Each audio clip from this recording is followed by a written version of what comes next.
নদী ভাঙনে দিশেহারা বরিশালের শায়েস্তাবাদ ও চরমোনাই ইউনিয়নের মানুষ।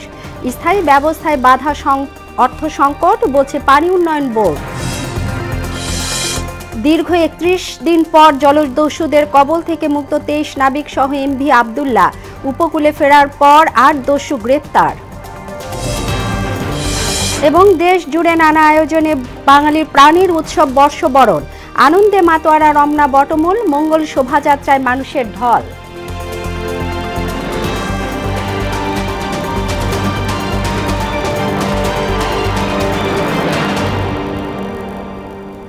আসসালামু আলাইকুম।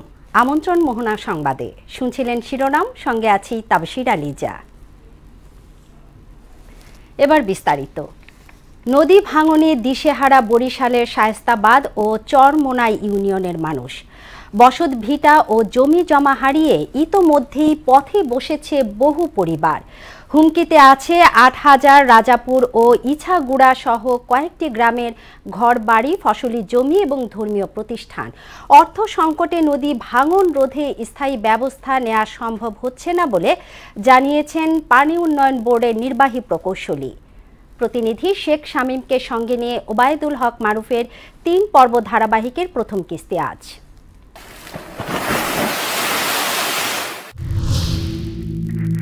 নদীমাতৃক বাংলাদেশে জালের মতো ছড়িয়ে আছে সেই প্রবাহ। স্যাটেলাইট থেকে দেখলে তার রূপ এমনই। বরিশালের কীর্তনখোলা, আড়িয়ালখা ও কালাবদন নদীর এই মোহনায় যারা বাস করেন, কেমন আছেন তারা? আমরা ভাঙ্গুল্লা, আমাকে এলাকা ভাঙে, প্রত্যেক দিনে ভাঙে।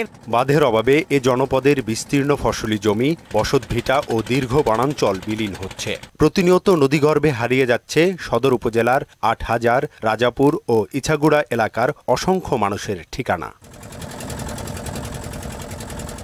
নদী তীর রক্ষায় পানি উন্নয়ন বোর্ড উদ্যোগ নিলেও তাতে কাজের কাজ কিছুই হচ্ছে না। সামান্য ঢেউয়ের আঘাতে ভেঙে পড়ছে অস্থায়ী বাঁধ আর বিলীন হচ্ছে ঘরবাড়ি, ফসলি জমি, শতবর্ষী স্কুল, মসজিদ, মন্দির সহ গুরুত্বপূর্ণ স্থাপনা। মসজিদ মাদ্রাসায় তো আবার কাছে গেছে, বাড়িঘর আমরা তো থাকতে পারছি না, আগামীতে থাকতে পারিনি, না পারি আল্লাহ করতে। কালীগঞ্জ বাজার ছিল, একটা অনেক বড় দোকানপাট ছিল, আমারও দোকান ছিল, নদী ভাঙ্গনে চলে গেছে এবং ২ শতাধিক ঘরবাড়ি ছিল, তাও নদী বিলীন হয়ে চলে গেছে নদীতে। ভাঙ্গলে মনে করেন অনেক মানুষ নশায় ইয়ে পড়ছে, ঠিক আছে, আবার যে নতুন করে বাড়িঘর করার মতো সম্বল নাই। ভাঙনের ব্যাপ্তি বিবেচনায় অর্থ বরাদ্দ নেহাতি সামান্য, তাই হাত পা বাঁধা পানি উন্নয়ন বোর্ডের। আমাদের যেই রাজাপুর এবং ইছাগুড়া কাজ চলতেছে, এই কাজের মাঝে কিছু জায়গায় এখন ভাঙন দেখা যাচ্ছে নতুন করে। এই ভাঙনে আমরা উপরমহলকে আমরা জানাইছি, যদি আমরা এখানে বরাদ্দ পাই তাহলে সেটা আমরা কাজ করে দেব। ৮,০০০, রাজাপুর ও ইছাগুড়া এলাকাকে নদী ভাঙনের কবল থেকে বাঁচাতে সরকারের শীর্ষ মহলের প্রতি আহ্বান জানিয়েছেন ভুক্তভোগীরা।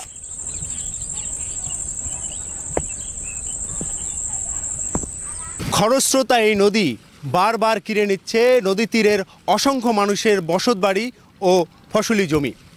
আবারও মাথা গোঁজার ঠাঁই পেতে নদী তীরেই তারা বসতি গড়ছে কোনোভাবে। নদী রক্ষার জন্য যদি সঠিক ব্যবস্থা না নেওয়া হয়, তাহলে এই অসহায় মানুষগুলো যাবে কোথায়? ওবায়দুল হক মারুফ, মোহনা সংবাদ, বরিশাল, শায়েস্তাবাদ। ৩১ দিন পর মুক্ত হলো সোমালি জলদস্যুদের হাতে জিম্মি বাংলাদেশি জাহাজ এমভি আবদুল্লাহ এবং জাহাজটিতে থাকা ২৩ বাংলাদেশি নাবিক। দুপুরে KSRM গ্রুপের কার্যালয়ে সংবাদ সম্মেলনে এ তথ্য জানানো হয়। তবে জিম্মি জাহাজ এবং নাবিকদের উদ্ধারে মুক্তিপণের বিষয়ে অবগত নন নৌ পরিবহন প্রতিমন্ত্রী খালিদ মাহমুদ চৌধুরী। এদিকে জলদস্যুরা উপকূলে ফেরার পর ৮ জনকে গ্রেফতার করেছে সে দেশের পুলিশ।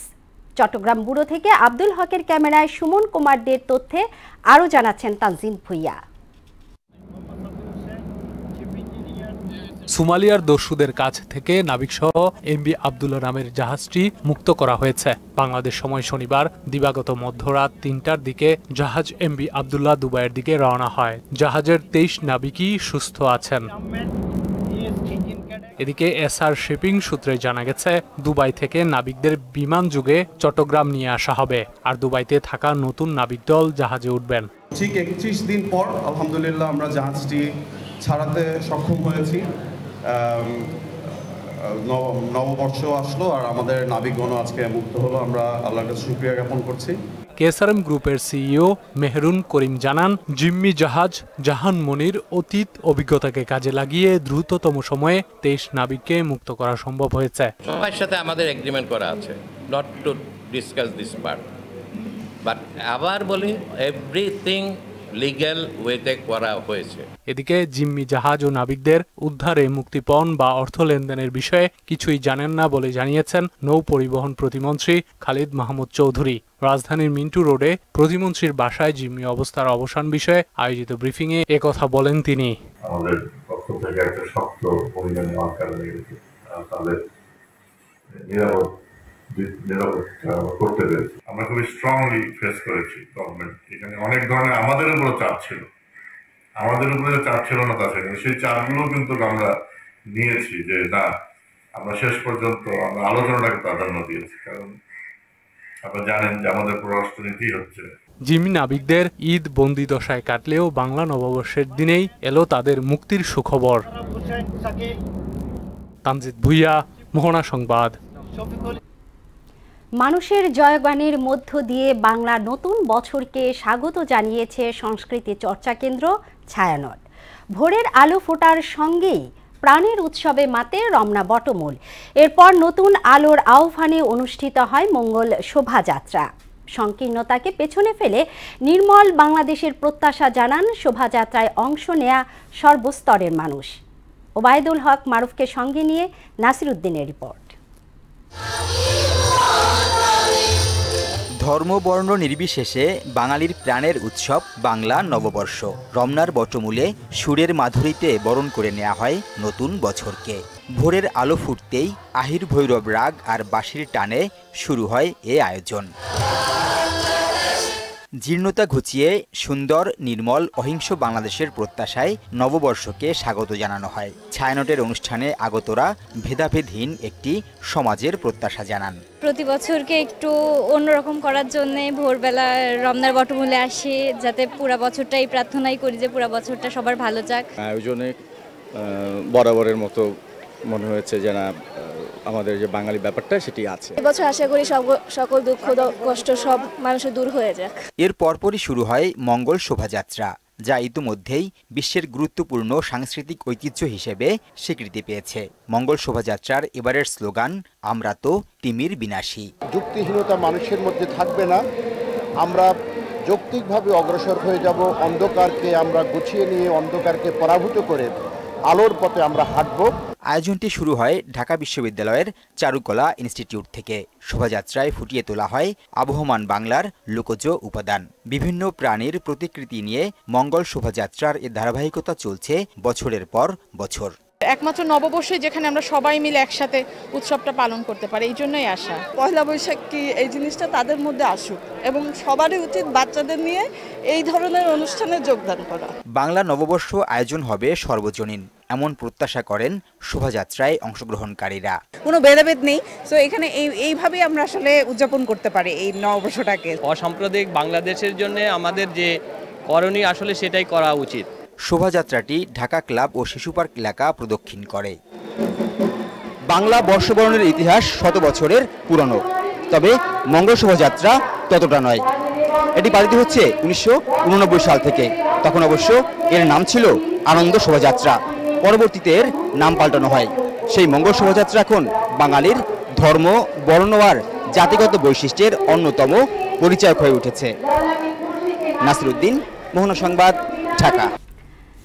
নানা আয়োজনে পহেলা বৈশাখ বরণ করেছে দেশ সেরা শিক্ষা প্রতিষ্ঠান মণিপুর স্কুল ও কলেজ। এতে অতীতের সব ভেদাভেদ ভুলে নতুন উদ্যমে প্রতিষ্ঠানটিকে এগিয়ে নেয়ার প্রত্যয় জানান শিক্ষক শিক্ষার্থীরা। প্রতিষ্ঠানটির রূপনগর শাখায় আয়োজিত অনুষ্ঠানে এসব কথা বলেন তারা। আরও জানাচ্ছেন হুমায়ুন কবির।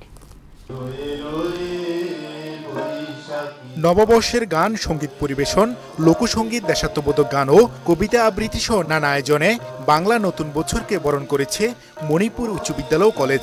জাতীয় সঙ্গীত পরিবেশনের মধ্য দিয়ে অনুষ্ঠানের কার্যক্রম শুরু হয়।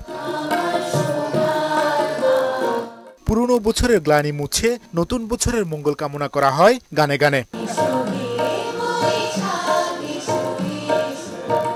নববর্ষ নিয়ে কবিতা আবৃত্তি করেন ডাক্তার মুস্তফা আব্দুর রহিম। নতুন সূর্যোদয়ে আলোকের এই ঝর্ণা ধারায় ধুয়ে দাও এ ধুলির ঢাকা।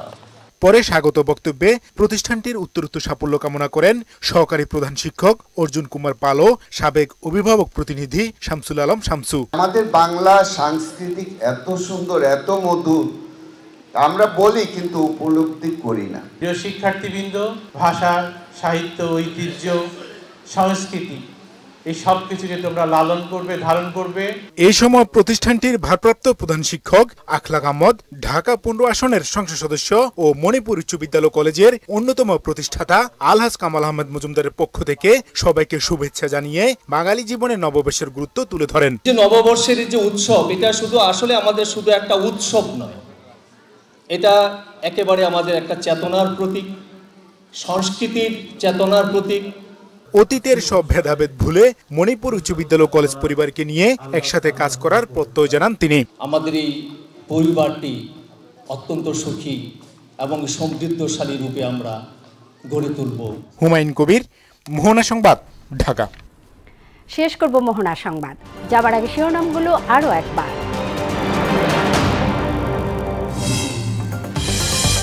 নদী ভাঙনে দিশেহারা বরিশালের শায়েস্তাবাদ ও চরমোনাই ইউনিয়নের মানুষ। স্থায়ী ব্যবস্থায় বাধা অর্থ সংকট, বলছে পানি উন্নয়ন বোর্ড। দীর্ঘ 31 দিন পর জলদস্যুদের কবল থেকে মুক্ত 23 নাবিক সহ এমভি আবদুল্লাহ। উপকূলে ফেরার পর 8 দস্যু গ্রেপ্তার। এবং দেশ জুড়ে নানা আয়োজনে বাঙালির প্রাণের উৎসব বর্ষবরণ। আনন্দে মাতোয়ারা রমনা বটমূল, মঙ্গল শোভাযাত্রায় মানুষের ঢল।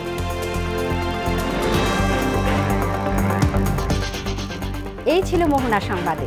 এছাড়া মোহনার সবশেষ খবর জানতে ভিজিট করুন www.mohana.tv। সংবাদ দেখতে পারেন ফেসবুক ও ইউটিউবে। এতক্ষণ সঙ্গে থাকার জন্য ধন্যবাদ।